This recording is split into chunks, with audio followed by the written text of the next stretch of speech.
One sunny morning, Thomas was puffing along the coastal line with children packed in Annie and Clarabelle. He was taking them to the beach.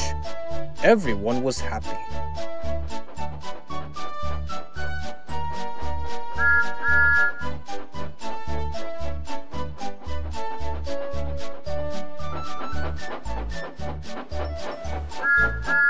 Thomas met Percy at the next station nearby. "Hello, Thomas," said Percy. "You look cheerful. I wish I could take children today instead of trucks." "They're the Vicar's Sunday School," exclaimed Thomas. "I'm busy this evening, but the station master says I can ask you to take the children home." Percy was excited. "Of course I will," promised Percy, and set off with his load of trucks.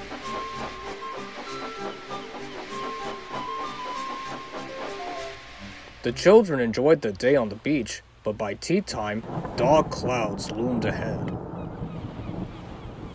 Percy arrived with Annie and Clarabelle to pick up the children, as they all quickly scrambled inside to keep dry.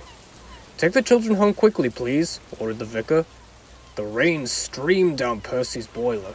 "Ugh!" he shivered, and thought of his nice dry shed, but he remembered his promise for Thomas, and puffed his way out of the station through the pouring rain.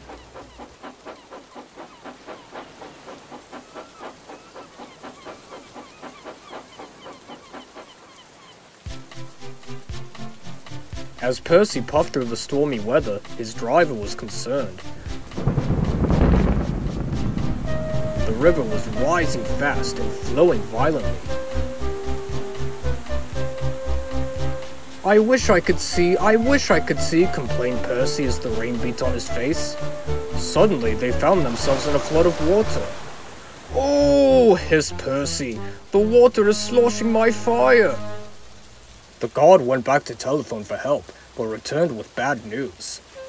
"We couldn't go back if we wanted to," he said. "The bridge is down." Suddenly, Percy's fireman had an idea.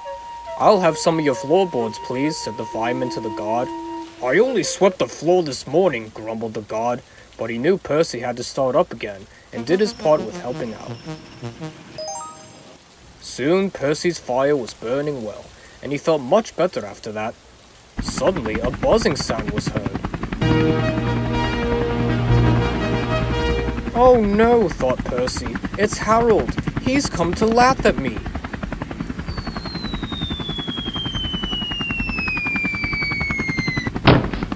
Something thudded on Percy's boiler. "Ow!" exclaimed Percy. He needn't throw things. "It's a parachute," laughed his driver. "Harold's dropping hot drinks for us." "Thank you, Harold," whistled Percy. "Good to be of service," replied Harold, and buzzed away. Soon Percy started off again. The water lapped his wheels.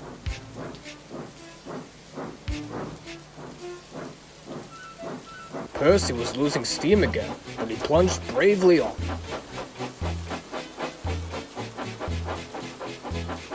"I promised," he panted. "I promised." As he puffed through the flowing water, it continued to rise at dangerous levels and crept through Percy's firebox, but his driver and fireman worked hard to keep his fire going. "I must do it," puffed Percy. "I must! I have to get the children safely home." He made one last great effort, and tired but triumphant, he made it to the station where Thomas was waiting. "Well done, Percy. You kept your promise despite everything." The fat controller arrived in Harold. First he thanked the men, then Percy. "Harold told me you were, a wizard. He says he can beat you at some things, but not at being a submarine. I don't know what you two have been up to, and I won't ask, but I do know that you are a really useful engine." "Oh, sir," whispered Percy happily.